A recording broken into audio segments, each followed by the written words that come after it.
ஒரு ஊர்ல எலிசான்னு ஒரு தீர்க்கதரிசி இருந்தாரு.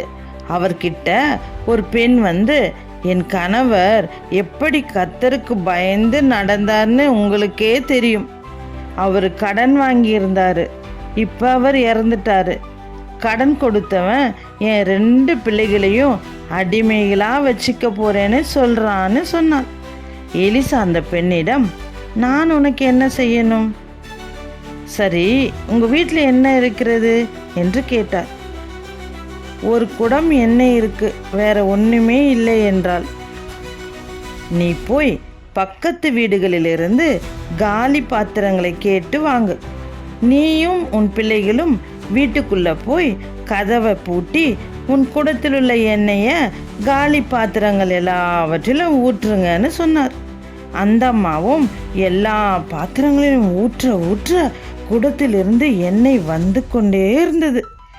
எல்லா பாத்திரத்திலும் எண்ணெயை நிரப்பிட்டாங்க. எண்ணெயும் நின்று போச்சு. அந்த அம்மா எலிசா தீர்க்கதரிசியிடம், எல்லா பாத்திரத்திலும் எண்ணெயை நிரப்பிட்டோம்னு சொன்னாங்க.